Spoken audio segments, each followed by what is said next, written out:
Hi, I'm Jenny Brown. Welcome to our weekly buy-to-let mortgage market update. I hope you're doing really well. I hope you all had a fantastic Easter break.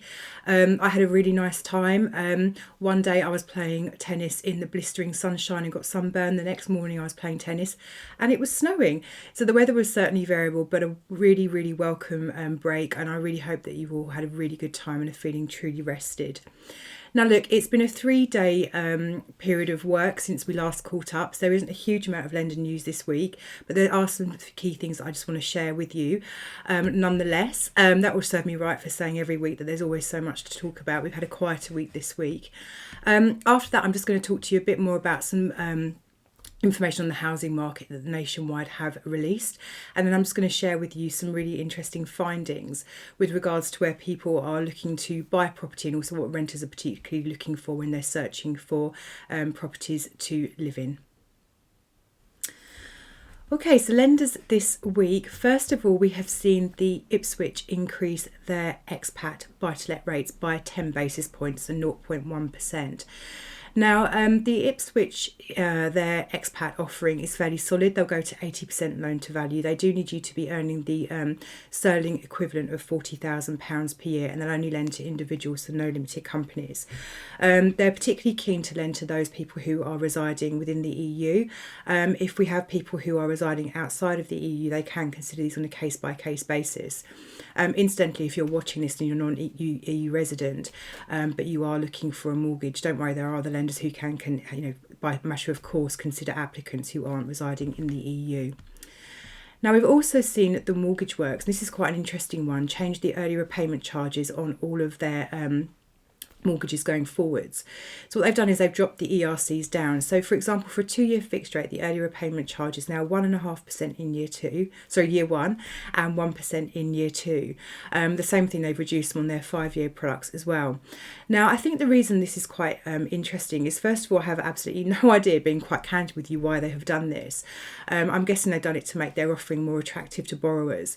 Certainly when we're speaking to clients, landlords are often quite nervous when they're taking particularly 5-year fixed rates, the fact they're having to lock in for such a long period of time. As we know, life changes, we need more flexibility, we need access to our money, we may just get sick of being a landlord, who knows.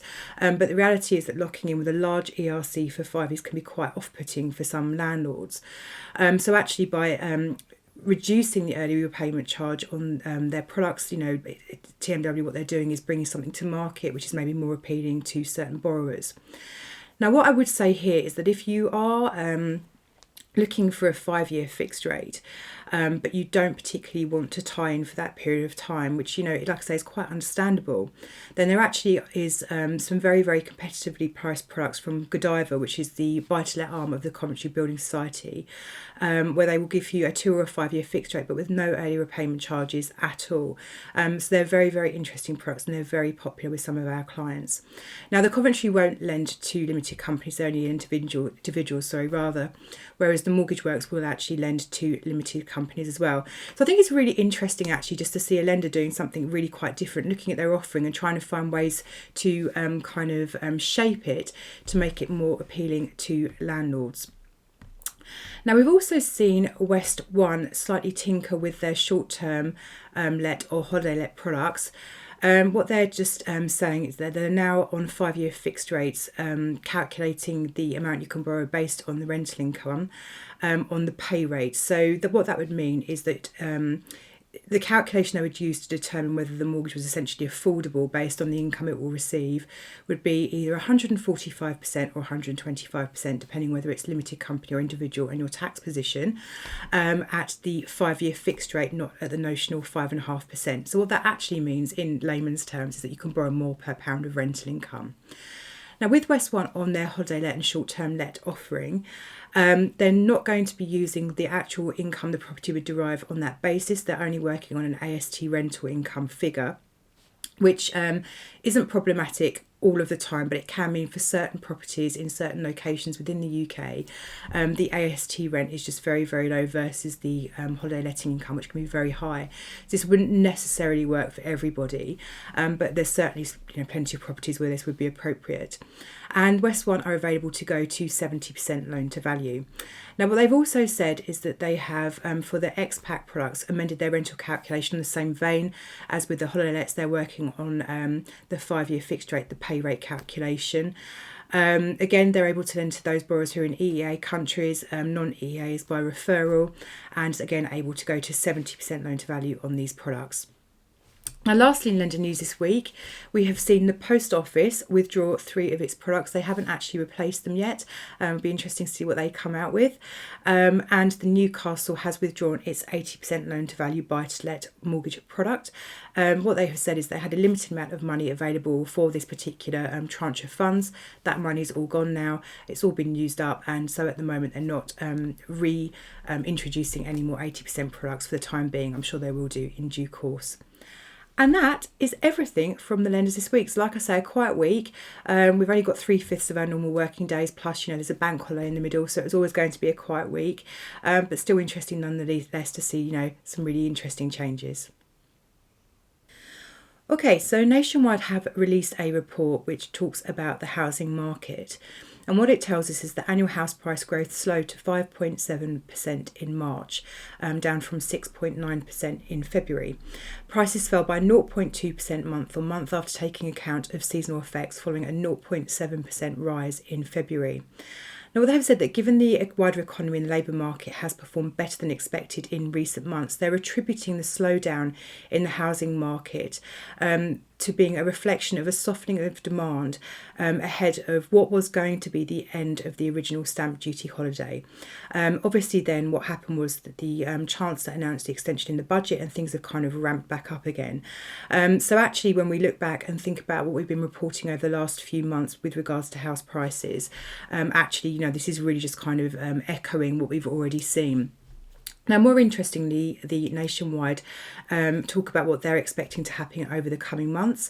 The next 6 months, they're expecting the property market to hold really firm, largely supported by the furlough and other kind of economic stimuluses that are in the market because of the government, and likewise the stamp duty holiday. But beyond 6 months, they're not really committing themselves. They say it's highly uncertain what's going to happen. Largely, that will be driven by the labour market and how well that performs going forwards. But for now at least, we are expecting the housing market to continue to do really quite well.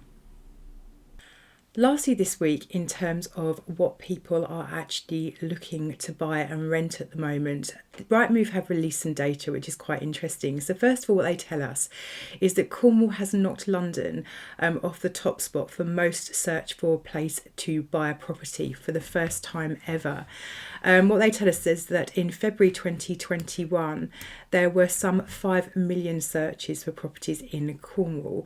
So in 2020, the list went London, Cornwall, Devon, Bristol, and now it goes Cornwall, London, Devon, Bristol. Is everybody looking to move to Cornwall? Who knows? I think definitely people are really reconsidering their living arrangements, looking for a different kind of lifestyle. But I also think there are lots of people looking or thinking about buying second homes or indeed investment properties as well. I don't know if you read in the news recently, but a fairly large tech company has announced that all of their employees are to return to the office. There'll be no kind of remote working going forwards. And I think actually there's been reports of some of their employees who have been moved to kind of more far-flung locations who are now panicking slightly because they're expected to commute, in some cases, hundreds of miles back to the office every day.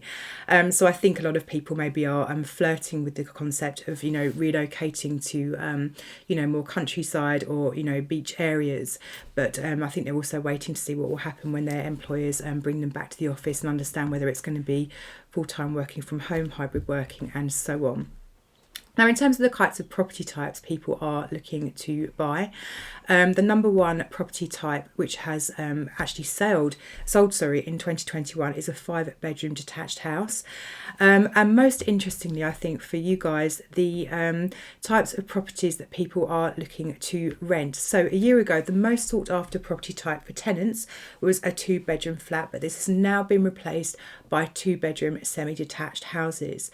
And really what this means is that tenants are looking for more space. We've obviously spent a lot of time in our own homes over the last 12 months, so I think it's only natural that people are looking for a bit more room, but also more importantly a garden. People are certainly looking to have access to an outside private space.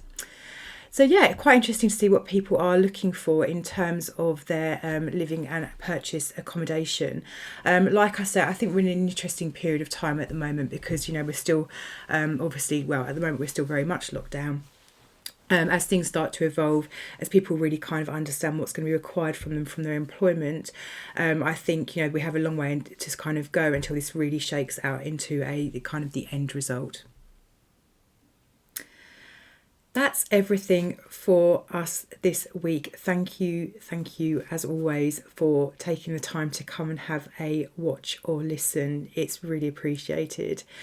Next week, I'm going to be hopefully reporting to you from a barn in Wales if there is Wi-Fi. If I'm not here next week, it is purely that there is no Wi-Fi and I simply couldn't do it, but I'm hoping to be coming to you from there.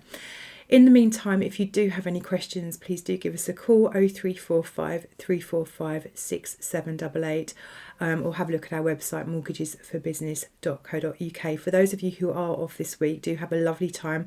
I hope the weather is incredibly kind to you and I will look forward to catching up with you all next week.